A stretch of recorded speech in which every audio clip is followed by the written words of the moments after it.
अलीमा खान को देखकर chief justice क्यों चुप की और फिर उसके बाद फरार हो गए? आबद शेर अली दाद के मुस्तहिक क्यों हैं और उन्होंने क्या बातें की हैं? दो जिस्म और एक जान पाकिस्तान के अंदर कौन है और पाकिस्तानी मुल्क छोड़ने के ऊपर मजबूर क्यों हैं? बांग्लादेश वहाँ की फ़ौज के हवाले से जो फ़ौज गर्दी थी वो कैसे बेनकाब हुई? और कराची के इलेक्शन के ऊपर आज हम तफसील से बात करेंगे। अस्सलाम वालेकुम, आप देख रहे हैं गोरखधंधा अबरार कुरैशी। आपसे मुखातिब हूँ। उमरकोट के अंदर ज़िमनी इलेक्शन हुआ और इसकी कैंपेन अगर आप देखें तो कोई भी शख्स ये जानने और मानने को तैयार नहीं है कि पीपल्स पार्टी जो है वो ये इलेक्शन किसी सूरत जीत सकती थी, चूँकि उसमें जो पीपल्स पार्टी की उम्मीदवार थी उनका तो नाम, मैं एक सहाफ़ी होते हुए शायद मेरी नालायकी हो, मुझे तो 2-3 दिन कबल पता चला कि वो हैं कौन। कोई पीपल्स पार्टी ने कैंपेन नहीं की। वहाँ अक़लीतों का वोट था जिनको आप गैर मुस्लिम कहते हैं, उन्हीं के उम्मीदवार थे और उमरकोट के ज़िमनी इलेक्शन में अब डंडोरा पीटा जा रहा है कि धांधली हुई और उसी तरह से फॉर्म 45 को फॉर्म 47 में बदल दिया। जबकि अगर आप हकीकत और रियलिटी देखें तो उसके मुताबिक इतनी बड़ी कैंपेन चली पाकिस्तान तहरीक इंसाफ की, 90% वोट जो था और 90% कामयाबी के इम्कानात जो थे वो पाकिस्तान तहरीक इंसाफ के थे और यही हकीकत थी। लेकिन बाद अज़ां जो है उसको के अंदर फिर से धांधली की गई और एक और फॉर्म 47 जो था उसमें इजाफा किया गया। अब आप मायूस होंगे कि हम इतनी मेहनत करते हैं, अपने चाहने वाले को वोट देते हैं, जब हम वोट डाल देते हैं जो कि हमारी कौम की तरफ से अमानत होती है तो उस अमानत के साथ खयानत कर ली जाती है। तो आप देखें कि उमरकोट ज़िमनी इलेक्शन वन साइडेड था। लाल महली वाज़िया तौर पर जीत रहे थे, इंतखाबी कैंपेन भी लाल की जानदार थी, जबकि पीपल्स पार्टी की कैंपेन ना होने के बराबर थी। लेकिन नताइज ऐसे दिए गए हैं कि ज़िमनी इलेक्शन में 1,48,000 वोट सबा तालपुर को डलवा दिए गए हैं और एक फॉर्म 45 की सूरत हाल ये थी कि सब उम्मीदवारों को ही 0 वोट, जबकि सबा तालपुर को सारे वोट डलवा दिए गए। ये कैसे इंतखाबात हैं? ये समीना पाशा भी कह रही हैं, मैं भी कह रहा हूँ, दीगर लोग भी कह रहे हैं और NA 213 की ये कहानी है कि पाकिस्तान की जो हुकूमत है और जो इस्टेब्लिशमेंट है वो कोई ब्रेक नहीं लगाना चाह रहे, वो बद से बदतर होने के लिए तैयार हैं और यही चाह रहे हैं कि पीपल्स पार्टी को जहाँ तक मुमकिन हो सके, सॉरी, पाकिस्तान तहरीक इंसाफ को उनको कुचला जाए, उन्हें उनका हक ना दिया जाए और मुल्क के अंदर बेशर्मी है, बेरहमी है। और इन सारे हालात को अगर देखें तो कहते हैं कि ज़िया-उल हक की एक झलक नज़र आ रही है किसके अंदर? मौजूदा आर्मी चीफ आसिम मुनीर साहब के अंदर, चूँकि ज़िया-उल हक साहब भी कुरान की आयतें सुनाते थे, मौजूदा आर्मी चीफ भी आयतें सुना रहे हैं। और जब आर्मी चीफ साहब को हमने 2-3 मौक़ों के ऊपर बोलते हुए देखा, हमें कोई उनसे ज़ाती तौर पर नफ़रत नहीं है, लेकिन हमें ये समझ आ गई कि कौन कितना काबिल है और क्या चीज़ें हैं। और वाकई ज़िया-उल हक साहब का दौर भी बड़ा बदतरीन था, चूँकि मार्शल लॉ का दौर था। और अगर इनमें वो झलक नज़र आती है तो इस मीन्स कि आप ये कह रहे हैं कि मुल्क के अंदर एक तरह से जो है वो मार्शल लॉ है। जब हमारा जनरल चुपचाप डंडा चलाने के साथ साथ अपने आप को दानिशवर समझने लगे तो समझें कि मुश्किल वक्त शुरू हो गया है। जनरल साहब के पास कुरान पाक की आयतें भी हैं और साथ बंदूक भी है और जनरल आसिम मुनीर में कई लोगों को मर्द मोमिन ज़िया-उल हक की झलक नज़र आती है। अल्लाह करे कि उनका जहाज़ खैरियत से उड़े। आप देखें कि उस दिन वो लड़की जो राजा साहिबा हैं जिन्होंने दुपट्टा फेंका था और उनको पुलिस ने बालों से पकड़ के घसीटा था, वो कह रही थी कि ये कुरान जो है, जिस तरह से ये आयतें पढ़ रहे हैं और हमें बता रहे हैं तो ऐसे लगता है नाउज़ुबिल्लाह सारे का सारा कुरान जो है वो पाकिस्तान तहरीक इंसाफ के ख़िलाफ़ ही नाज़िल हुआ है।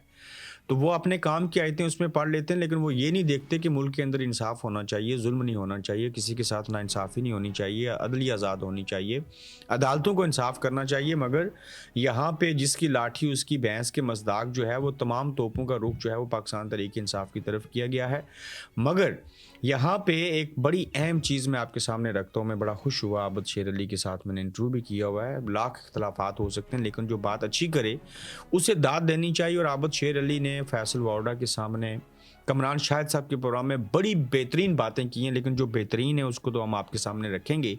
और उन्होंने, मैं कहता हूँ कि ज़लील व ख्वार किया फैसल वार्डा को, ये कह के कि फैसल वार्डा तुम कौन होते हो, ये बात कहने वाले कि ये जो सियासतदान हैं, ये जो सियासी जमातें हैं, ये जो जमहूरी लोग हैं, ये ज़िंदा लाश हैं।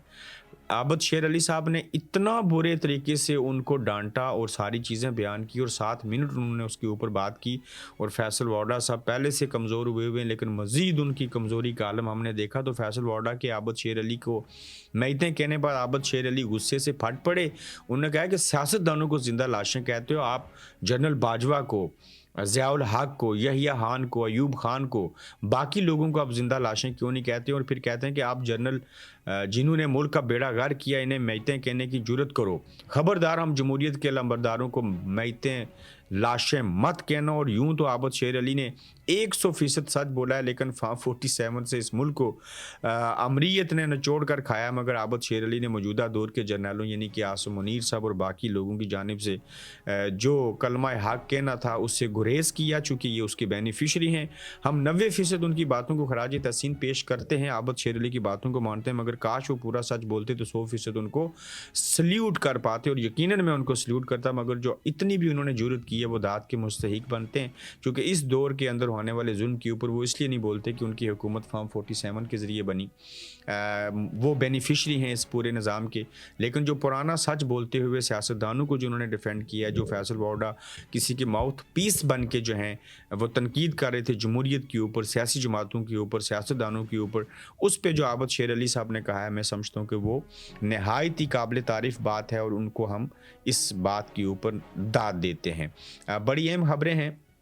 आप देखिए कि अलीमा खान साहिबा जब आज गई अदालत में, तो वहाँ पे जो चीफ जस्टिस थे, ऐसे हालात बन चुके हैं जजों के कि उन्हें फ़रार होना पड़ा। और बताया गया कि जब अलीमा खान साहिबा वहाँ पे आई तो जो चीफ जस्टिस थे वो कमरा अदालत से पिछले रास्ते से छुप गए पहले, और फिर उसके बाद फ़रार हो गए। वो सामना तक भी ना कर सके और अलीमा खान ने हाई कोर्ट और बाकी जगहों के ऊपर पहुँच के ठीक तरीके से इस निज़ाम को नंगा और गंजा किया। और अलीमा खान से पहले अगर इमरान खान जेल में ना होते, जेल में ना जाते, डील जो उन्होंने नहीं की, तो इसकी वजह से ये निज़ाम सारे का सारा नंगा और गंजा होके, मैं अक्सर कहता हूँ, सड़कों के ऊपर बगैर कपड़ों के घूम रहा है। और हुआ कुछ यूँ कि हम कमरा अदालत में दाखिल हुए तो जज साहब पीछे से निकल कर चले गए। अगर जज साहब हम पाकिस्तानियों को इंसाफ नहीं दे सकते तो इस्तीफ़ा देकर घर चले जाएं, हम तो रोज़ अदालत में आएंगे। अलीमा खान ने ऐसे कहा। एक कोर्ट रिपोर्टर हैं, उन्होंने ये बात बयान की कि जब इंतज़ार हुसैन पंचोता के अमले ने अदालती अमले से, इंतज़ार हुसैन पंचोता के ख़ास बंदे ने अदालती अमले से जब पूछा कि जज साहब कहाँ हैं, तो उन्होंने कहा जब अलीमा खान आई तो तब वो यहीं पे थे, लेकिन जो ही उनको पता चला कि अलीमा खान जो कि इमरान खान साहब की बहन है वो आ रही हैं, तो वो पिछले रास्ते से अदालत से ही बाहर होके फ़रार होके चले गए। ये हालत है मुल्क के जजों की कि जो इमरान खान की बहन से डरते हैं, कैसे उसका सामना करेंगे, क्या जवाब देंगे, क्या कहेंगे, क्योंकि इसी जज के हुक्म के ऊपर अलीमा खान को अडयाला जेल में अपने भाई से मिलवाने का हुक्म दिया गया था। उसी हुक्म की खिलाफवर्जी की गई। तो अलीमा खान कहती ना कि जज साहब बताइए, आप इन अडयाला जेल वालों के अमले को क्यों नहीं पूछते, मुझे क्यों नहीं मिलने दिया गया, तो जज साहब खाक जवाब देते। तो लिहाजा उन्होंने बेहतर समझा क्यों ना कि हम यहाँ से उठ के भाग जाएं, तो बजाय इसके कि इमरान खान का सामना हम नहीं कर सकते, ताकतवर वो है, उनकी बहन भी वैसी की वैसी ठहरी, वो भी सवाल उठाती हैं, तो इसके बजाय कि हम किसी सवाल का जवाब जो कि नहीं दे सकते, देने से कासर हैं, वो सवालात का सामना हो, तो हम यहाँ से भाग निकलते हैं। यहाँ पे बड़ी अहम खबरें हैं जो मैं आपके साथ और शेयर करना चाहता हूँ। 3 और नुकात हैं। हुकूमत और आर्मी चीफ 2 जिस्म और 1 जान हैं इस वक्त। ये आपको 2 मुख्तलिफ इंसान, 2 मुख्तलिफ नाम, 2 मुख्तलिफ ओहदों के ऊपर बैठे हुए नज़र आते हैं, लेकिन ये 2 जिस्म 1 जान बन गए हैं। ये हम देखते थे भारतीय फिल्मों के नाम होते थे ना इस तरह के, हुआ कुछ यूँ और है हकीकत कुछ ऐसी कि हुकूमत और आर्मी चीफ 2 जिस्म और 1 जान की तरह काम कर रहे हैं। वज़ीर आज़म और आर्मी चीफ एक सफ़े पर हैं, ये कह रहे हैं फैसल वाडा। अच्छा, पहले कहते थे शहबाज शरीफ पागल है, नीम पागल है, सोता नहीं है, ऐसे है वैसे है। अब कह रहे हो कि वो दोनों एक पेज में हैं। कभी कहते तो ये पेज फट चुका है, कभी कहते थे ये नालायक हुकूमत है, ये अच्छे से काम नहीं कर रही। अब आपने ट्यून बदली है और आप कह रहे हैं कि ये 2 जिस्म और 1 जान हो चुके हैं। तो दोनों माजरत के साथ नैले पे दैले वाली बात है। मैं नालायक नहीं कहूँगा, लेकिन ये नैले पे दैला है। अगर ये 2 जिस्म 1 जान क्या, ये 4 जिस्म 1 जान भी हो जाएं, अवाम की हमायत हासिल ना हो, आइन के ऊपर अमल ना करें, इस तरह का जुल्म जबर और सितम करते रहें, तो आप जो मर्जी 2 जिस्म और 1 जान हो जाएं।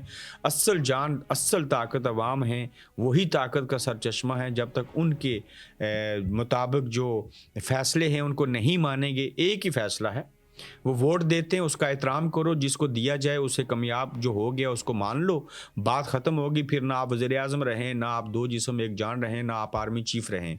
तो लिहाजा आप जितने मर्जी दो जिस्म और एक जान हो जाएं, जब तक मेरिट के ऊपर चीज़ें नहीं करेंगे, मुल्क के अंदर डेमोक्रेसी नहीं होगी, कुछ भी नहीं हो सकेगा। और इसी चीज़ को वजह बना के मैं आपको ले चलता हूँ पड़ोसी मुल्क बांग्लादेश। इन बंगालियों ने पाकिस्तान बनाने में अहम किरदार अदा किया था। वो मशरक़ी पाकिस्तान मौजूदा बांग्लादेश बन गया।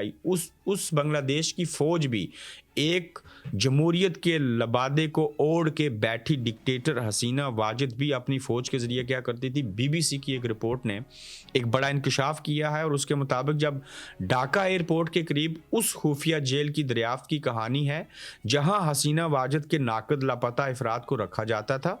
यहाँ कैद रखे जाने वालों की आंखों पर पट्टी बंदी रहती थी, लेकिन उन्हें माज़रत तैयारों की आवाज़ें वाज़िया तौर पर याद थी। हसीना वाजिद की पार्टी का कहना है कि लोगों को लापता करने का काम फ़ौजी इस्टेब्लिशमेंट उनके इल्म में लाए बगैर करती थी। अब देखेंगे जो फ़ौज थी बांग्लादेश की, जो उस वक्त का डिक्टेटर था, चूँकि हसीना वाजिद ने भी जो फ़ौजी अच्छा काम करना चाहते थे उनको कुचल दिया, नौकरी से फारग कर दिया, कुछ को जेलों में डाल दिया, कुछ को मरवा दिया। और जो आर्मी चीफ वहाँ का और वहाँ के फ़ौजी और जर्नैल उनके साथ काम करना चाहते थे, जैसे उनकी माँ के ऊपर उन लोगों को अगवा करते थे, लापता करते थे, जैसे कि अब पाकिस्तान में हो रहा है। तो बीबीसी ने बताया है कि वहाँ पे भी इसी तरह की चीज़ें होती थी, लोगों को अगवा किया जाता था, लोग लापता होते थे। लेकिन आज जो कहानियाँ हैं वो सामने आ रही हैं।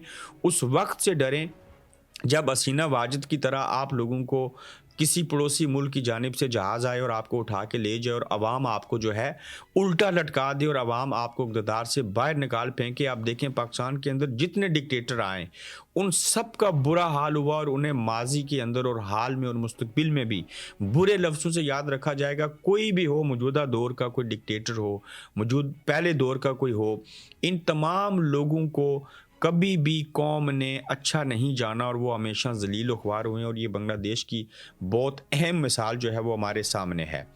पाकिस्तानी जो है वो मुल्क छोड़ने के ऊपर मजबूर क्यों है? मैं यहाँ पे गोरखधंधा के ऊपर कोई ऐसी वीडियो लगा दूँ ना जिसमें एक लफ्ज़ भी ये होगा कि इंग्लैंड के अंदर वर्क परमिट मिल रहे हैं, यहाँ का वीज़ा आप कैसे ले सकते हैं, तो उसको मिलियंस लोग देते हैं और देखते हैं। और लोग मैसेंजर के ऊपर ऐसे ऐसे मैसेजेस करते हैं कि भाई हम करोड़ों रुपए दे सकते हैं, भाई हम जायदाद बेच सकते हैं, हम इस मुल्क के अंदर नहीं रहना चाहते, हम इसको छोड़ देना चाहते हैं, ये मुल्क हमारा है ही नहीं है, ये मुल्क किसी और का है, हम इस मुल्क में रह के इस मुल्क को ठीक नहीं कर सकते चूँकि हम मायूस हैं, हम मायूस होकर गुनाह कर चुके हैं। और होना तो ये चाहिए था ना कि सर्वे के मुताबिक कितने लोग पाकिस्तान को छोड़ना चाहते हैं, तो उसमें ये आया कि 95% पाकिस्तानी पाकिस्तान अपने मुल्क, अपनी मिट्टी जिससे मोहब्बत होनी चाहिए थी उसको छोड़ना चाहते हैं।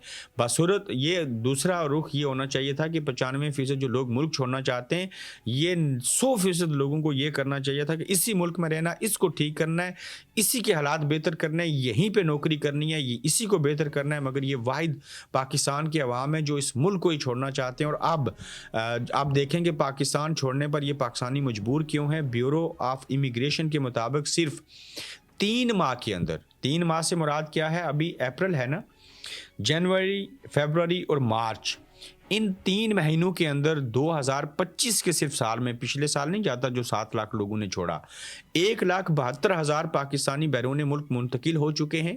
इसका मतलब है कि इन्हें यहाँ अच्छा रोज़गार नहीं मिल रहा होगा। अगर इन्हें अच्छा रोज़गार और बेहतर मौक़े मिलते, जान की हिफाजत होती, इंसाफ मिलता, तो ये कभी भी मुल्क छोड़ के ना जाते। और एक लिहाज से ब्रेन ड्रेन हो रहा है। शहजाद इकबाल साहब ने इसके ऊपर बात की और बड़ी अच्छी बात उन्होंने की है। आप देखें कि जिसके पास पाकिस्तान में पैसा है उसे जान की फ़िक्र है, जिसके पास पैसा नहीं है उसे खाने की फ़िक्र है, नौकरी की फ़िक्र है, बच्चों के मुस्तकबिल की फ़िक्र है। तो लिहाजा लोग किसी भी सूरत में डाका मार के, ज़मीन बेच के, जायदादें बेच के, फैक्ट्री को ताले लगा के वो चाहते हैं कि हमें कोई भी मुल्क, ख़ासकर यूरोपियन ममालिक जो हैं और बिलखसूस इंग्लैंड जो है, ऑस्ट्रेलिया हो, कनाडा हो, अमेरिका हो, वो वहाँ से जान छुड़ाना चाहते हैं, उस जुल्म के अंदर से निकलना चाहते हैं। चूँकि वहाँ पे कोई कानून नहीं, कोई इंसाफ नहीं, वहाँ दूसरों को लोग मार रहे होते हैं तो लोग खड़े होकर वीडियो बनाते हैं, किसी को कोई सरोकार नहीं है, हर बंदे को अपनी जान के लाले पड़े हैं, अपनी फ़िक्र पड़ी है, अपनी चीज़ों को वो तरजीह देना चाहते हैं। तो मुल्क और कौम और मज़हब के लिए उस लड़ने वाले, खड़े होने वाले, क़याम करने वाले, अल्लाह की रस्सी को मजबूती से थाम के रखने वाले मुल्क, कौम کی خاطر لڑنے والے اور وہ جو عوام تھے وہ اب اس دور میں نہیں ہیں. یہ مفاد پرستی، اگر یہ لوگ ملک، قوم اور مذہب سے محبت کرنے والے ہوتے تو یہ وہیں پہ رہ کے اپنے اس ملک کو ٹھیک کرتے. ہم تو بہت عرصہ پہلے نکل آئے تھے، ہجرت کر چکے تھے، ساری چیزیں تھیں، مگر آج ہم جب سوچتے ہیں تو ہماری آج بھی خواہش ہے وہ ملک اچھا ہو جائے، ہمارے رہنے کے قابل بھی ہو جائے، تو ہم بھی کسی دور میں جا کے پردیس سے دیس میں چلے جائیں. مگر صورتحال یہ ہے کہ ہم کیا یہاں سے خاک وہاں جائیں گے. جو وہاں رہنے والے ہیں وہ 25 کروڑ میں سے 22 کروڑ عوام اس ملک کو چھوڑ کے ہجرت کرنا چاہتے ہیں. تو اپنا خیال رکھیں، اپنا فیڈ بیک دیجیے. جلد آپ سے دوبارہ ملاقات ہوگی انشاءاللہ. آپ دیکھ رہے ہیں گورکھ دھندا ابرار قریشی کے ساتھ.